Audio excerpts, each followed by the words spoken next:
Hello everyone, welcome on शिक्षा मंत्रा। आज हम लोग बात करने वाले हैं carbohydrate. From the basic to detailed हम लोग कार्बोहाइड्रेट के बारे में डिस्कस करने वाले हैं। फर्स्ट थिंग इज कार्बोहाइड्रेट का मतलब क्या है? Hydrates of carbon. मतलब ये कार्बन के हाइड्रेट्स होते हैं, यानी कि ये कार्बन और आपके वाटर मॉलिक्यूल से मिलके बने होंगे। तो इनका जनरल फॉर्मूला अगर मैं इस डेफिनेशन का बिहाफ पर अगर मैं कहूँ तो इनका जो जनरल फॉर्मूला होगा दैट इज CnH2ON, यानी कि समथिंग लाइक दैट हमारा फॉर्मूला होगा कार्बोहाइड्रेट्स का, राइट। सो इनका जो रेशियो है कि आपके जो कार्बोहाइड्रेट्स हैं ये आपके कार्बन, हाइड्रोजन, ऑक्सीजन, समटाइम उनके अंदर नाइट्रोजन और सल्फर भी देखने को मिलता है। सो ये कार्बन, हाइड्रोजन, नाइट्रोजन और सल्फर के ये कंपोनेंट होते हैं। इनका जनरल फॉर्मूला होता है CnH2O का होल ट्वाइस, इसीलिए हम लोग इनको हाइड्रेट्स ऑफ कार्बन भी कहते हैं। बट नेचर में कुछ कार्बोहाइड्रेट्स ऐसे भी हैं जो आपकी इस फॉर्मूला को फॉलो नहीं करते। Exceptions are always there. So yes, हमारा CnH2ON आपकी कार्बोहाइड्रेट का एक जनरल फॉर्मूला होता है। अगर रेशो की बात करें कि कार्बन, हाइड्रोजन और ऑक्सीजन का क्या रेशो होगा किसी सेक्राइड यूनिट के अंदर, तो हम कह सकते हैं कार्बन, हाइड्रोजन और ऑक्सीजन का जो रेशो है दैट इज 1:2:1, राइट। अब अगर कार्बोहाइड्रेट को मैं प्रॉपरली डिफाइन करना चाहूँ तो मैं कह सकती हूँ कार्बोहाइड्रेट्स जो होते हैं these are the saccharide units, ठीक है। और सेक्राइड्स भी कैसे? ऐसे सेक्राइड्स जो हमारे पॉलीहाइड्रोक्सी एल्डिहाइडिक या कीटोनिक ग्रुप के बने हुए होते हैं। So these can be defined as the saccharide unit और द सेक्राइड्स, ठीक है। And these saccharides can be defined as the polyhydroxy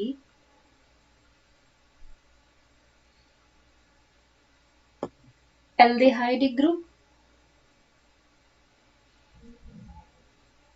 और ketonic group,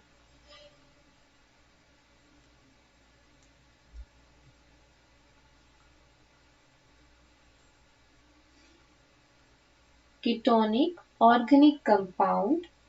एंड इनके अंदर जो बॉन्ड हमें देखने को मिलता है that is the glycosidic bond, यानी कि कार्बोहाइड्रेट का जो पीक्यूलर आपका बॉन्ड होता है वो ग्लाइकोसिडिक बॉन्ड होता है।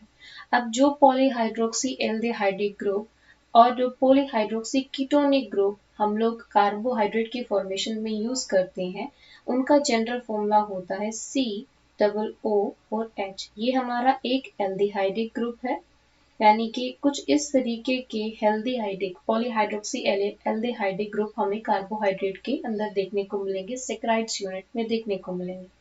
अगर कीटोन की बात करें तो कुछ इस तरीके से हमारा कीटोन ग्रुप प्रेजेंट होता है, जिसमें हमारे कार्बन के साथ ऑक्सीजन डबली बॉन्डेड होगा और इसे हम कहते हैं पॉलीहाइड्रोक्सी कीटोन ग्रुप, राइट। तो ये इस तरीके के ग्रुप हमारे सेक्राइड्स यूनिट में प्रेजेंट होंगे, ठीक है। अब बात करते हैं क्लासिफिकेशन ऑफ कार्बोहाइड्रेट, ठीक है। अगर हम लोग बात करते हैं क्लासिफिकेशन की कि हम लोग अगर क्लासिफाई करना चाहें कार्बोहाइड्रेट को तो कैसे क्लासिफाई कर सकते हैं? तो सबसे पहले कार्बोहाइड्रेट जो है, अगर हम इनकी कंपोजिशन के बिहाफ पर इनको देखें तो कार्बोहाइड्रेट्स हमारे they can be simple carbohydrate and they can be complex one, right. यानी कि मेरे पास दो कैटेगरी है, ये सिंपल भी हो सकते हैं and these can B complex one, ठीक है। जब हम लोग सिंपल कार्बोहाइड्रेट की बात करेंगे तो उसमें मेरे पास अगेन दो कैटेगरी आ सकती है। ये दो कैटेगरी कौन सी होगी? जब हम सिंपल कार्बोहाइड्रेट की बात कर रहे हैं तो simple carbohydrate can be monosaccharide and it can be oligosaccharide, ठीक है। मोनोसेक्राइड यानी कि वो कार्बोहाइड्रेट जिनके अंदर एक ही सिंगल सेक्राइड यूनिट प्रेजेंट होती है उन्हें हम कहते हैं मोनोसेक्राइड, राइट। सेकेंड जो हमारा सिंपल कार्बोहाइड्रेट ग्रुप होता है उसे हम कहते हैं ओलिगोसेक्राइड। ओलिगोसेक्राइड के अंदर हमारे वो कार्बोहाइड्रेट सेक्राइड्स यूनिट आते हैं जिनके अंदर मोर देन 2 आपके सेक्राइड यूनिट होते हैं। कॉम्प्लेक्स की अगर हम बात करते हैं तो कॉम्प्लेक्स कार्बोहाइड्रेट मॉलिक्यूल के अंदर हमारे पास एक सिंगल आता है जिसे हम कहते हैं पॉलीसेकेराइड, राइट। पॉलीसेकेराइड का मतलब ऐसे कार्बोहाइड्रेट मॉलिक्यूल जिसके अंदर मोर देन 10 हमारे सेकेराइड यूनिट कंबाइंड होके कंप्लीट कार्बोहाइड्रेट की फॉर्मेशन कर रहे हैं। ठीक है, अगर मैं पॉलीसेकेराइड के एग्जांपल्स की बात करती हूँ तो आप एग्जांपल्स में लिख सकते हो जैसे कि हमारे स्टार्च, राइट। स्टार्च के अलावा हमारे जितने भी फाइबर्स होते हैं these are again polysaccharide in nature. Glycogen जो कि एक टाइप का स्टोर्ड कार्बोहाइड्रेट होता है, ये भी हमारा पॉलीसेकेराइड इन नेचर होता है। ग्लाइकोजन के अलावा हमारे वो सभी कार्बन जिनके अंदर more than 10 saccharide unit present होती है वो सभी पॉलीसेकेराइड्स में काउंट होते हैं। ठीक है, अब मोनोसेकेराइड्स के एग्जाम्पल की अगर बात करें तो मोनोसेकेराइड्स में हमारे पास एग्जाम्पल के लिए होता है ग्लूकोज, ग्लूकोज के साथ साथ फ्रुक्टोज, राइट, ये हमारे मोनोसेकेराइड्स के एग्जाम्पल। ओलिगोसेकेराइड्स की बात करें तो यहाँ पर हमारे पास है माल्टोज और लैक्टोज, लैक्टोज के अलावा सुक्रोज। अब आपने एक चीज ध्यान रखनी है, जब हम मोनोसेकेराइड्स की बात कर रहे हैं तो मोनोसेकेराइड्स में मेरे पास जो कार्बन होगा वो कार्बन नंबर सिंगल कार्बन होगा, यानी कि नॉट सिंगल सॉरी, कार्बन यहाँ पर 6 कार्बन होगा, यानी कि एक सेकेराइड यूनिट है और अप टू 6 कार्बन तक हमें यहाँ पर देखने को मिल सकता है। ओलिगोसेकेराइड के अंदर मेरे पास बहुत सारे मोनोसेकेराइड जुड़े होते हैं और ये मोनोसेकेराइड भी कैसे 2 to 10 मोनो शुगर अगर कंबाइन होती हैं तो वो ओलिगोसेकेराइड की फॉर्मेशन करती है। पॉलीसेकेराइड में जैसे हमने बात कही more than 10 monosaccharide sorry oligosaccharide unit अगर हमारे पास है तो वो आपका पॉलीसेकेराइड बनाएगा। मोनोसेकेराइड्स में क्योंकि हमारे पास 6 कार्बन होते हैं, so depending on the carbon number हम लोग कह सकते हैं कि monosaccharide can be triose, they can be tetrose and they can be pentose, right? क्योंकि आपका एक सेकेराइड यूनिट बनाने के लिए मिनिमम 3 कार्बन की जरूरत होती है, इसीलिए मोनोसेकेराइड्स में हमारा 3 कार्बन से स्टार्ट होता है। टेट्रोस का मतलब 4 कार्बन का सेकेराइड ग्रुप एंड पेंटोस का मतलब 5 कार्बन का सेकेराइड ग्रुप। ठीक, अब बात आती है मोनोसेकेराइड्स के कुछ जनरल फीचर्स की, कि मोनोसेकेराइड्स को आप कैसे, उसकी कुछ प्रॉपर्टीज के मोनोसेकेराइड्स में हमें क्या जनरल फीचर्स देखने को मिलेंगे अगर हम मोनोसेकेराइड्स को आइडेंटिफाई करते हैं तो, राइट। यस, सबसे पहले हमारे जो मोनोसेकेराइड्स होते हैं इसकी खास बात यह है कि इसके अंदर हमें एक सिंगल एल्डिहाइड और एक सिंगल कीटोनिक ग्रुप देखने को मिलेगा, राइट। क्योंकि जैसे हमने कहा कि इसके अंदर एक ही कीटोनिक ग्रुप और एक ही सिंगल एल्डिहाइड ग्रुप है, तो यहाँ पर जो वेरिएशन है वो सिर्फ कार्बन नंबर के लिए देखने को मिलेगा। सो हम कह सकते हैं सिंगल एल्डिहाइडिक और single ketonic derivatives of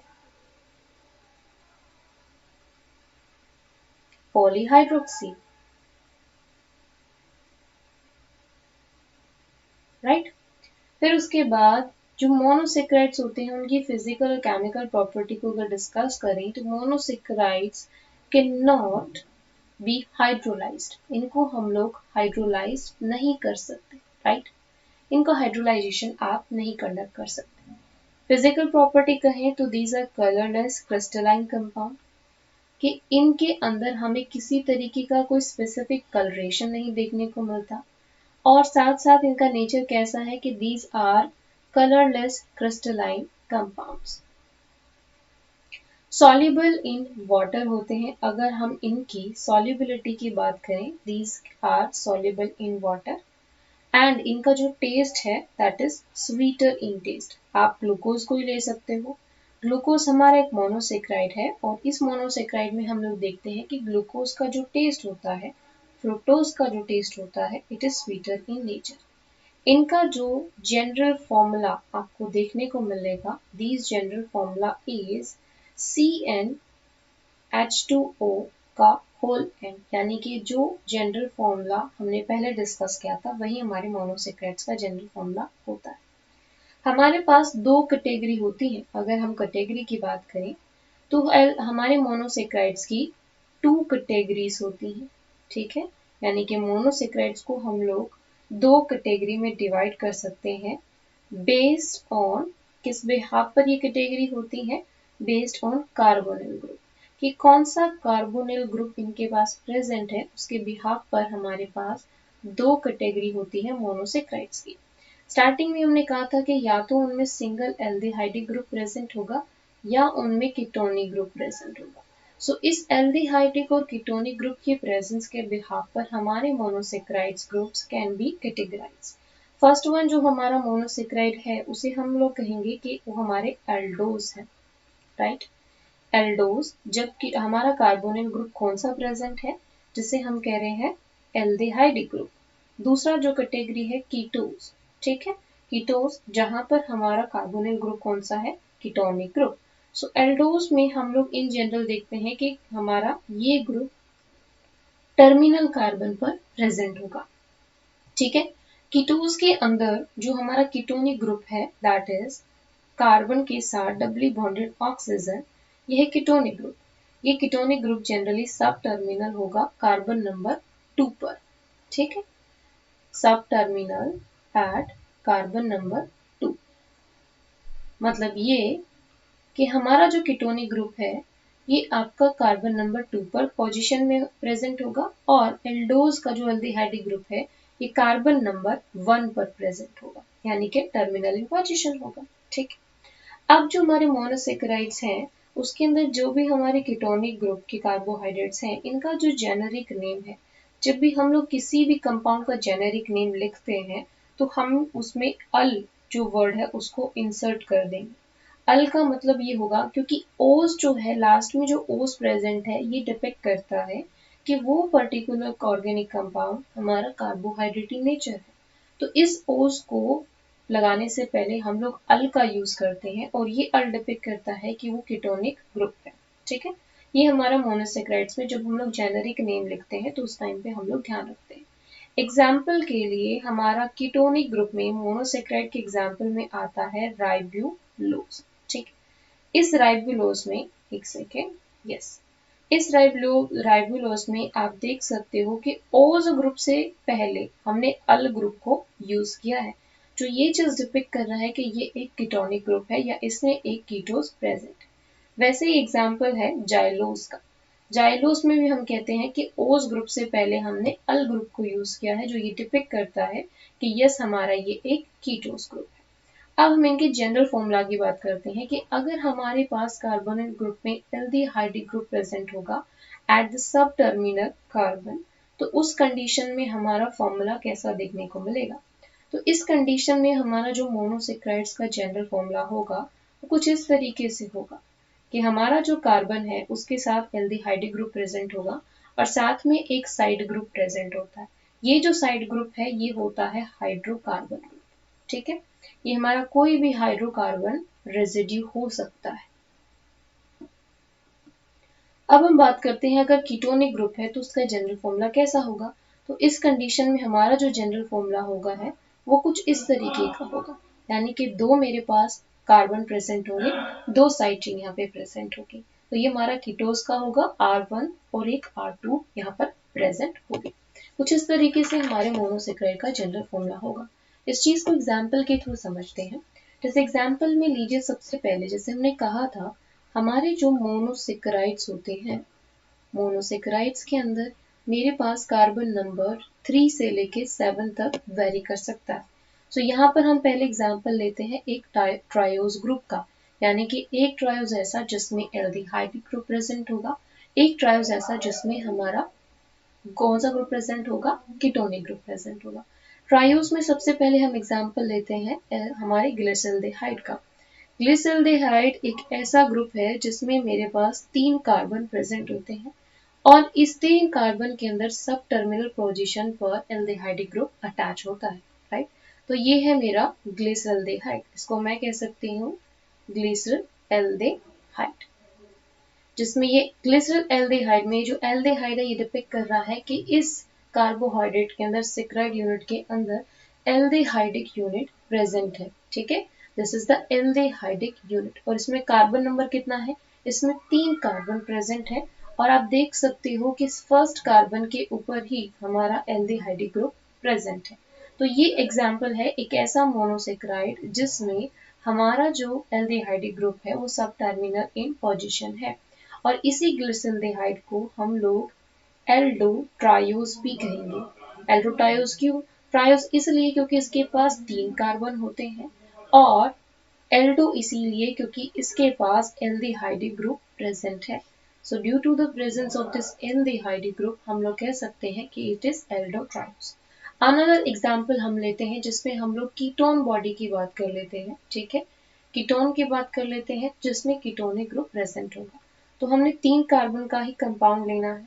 first हमारा हो गया CH2OH, और हमें ये बात पता है कीटोनिक ग्रुप हमेशा कार्बन नंबर 2 पर ही सब टर्मिनल होता है, तो यहाँ पर हमारा कीटोनिक ग्रुप प्रेजेंट हो गया। और फिर ऊपर हम कर देते हैं CH2OH, यानी कि हमें वैलेंसी तो ऑफकोर्स पूरी करनी है।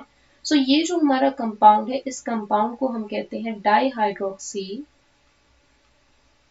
एसीटोन, जो कि ग्लिसरल्डिहाइड का एक आइसोमर भी है, यानी कि ये एक दूसरे की फॉर्म में कन्वर्ट भी हो सकते हैं। डाईहाइड्रोक्सी एसीटोन में हम लोग देख सकते हैं कि कार्बन नंबर 2 पर हमारा कीटोनिक ग्रुप प्रेजेंट होता है, और इसी कीटोनिक ग्रुप की प्रेजेंस की वजह से ये हमारा क्या बन जाता है, कीटो ट्रायोज बन जाता है, ठीक है। कीटो ट्रायोज यानी कि कार्बन यहाँ पर नंबर है 3, और कीटो यहाँ पे ग्रुप प्रेजेंट है, इसीलिए कीटो ट्रायोज बन गया। अगर हम मोनोसेक्राइड्स की बात करें तो मोनोसेक्राइड्स में हमारा जो most abundant and important monosaccharide है दैट इज ग्लूकोज, यानी कि मोस्ट इम्पॉर्टेंट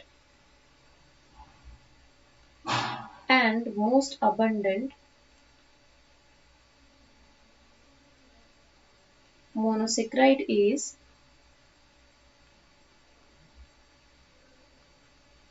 glucose,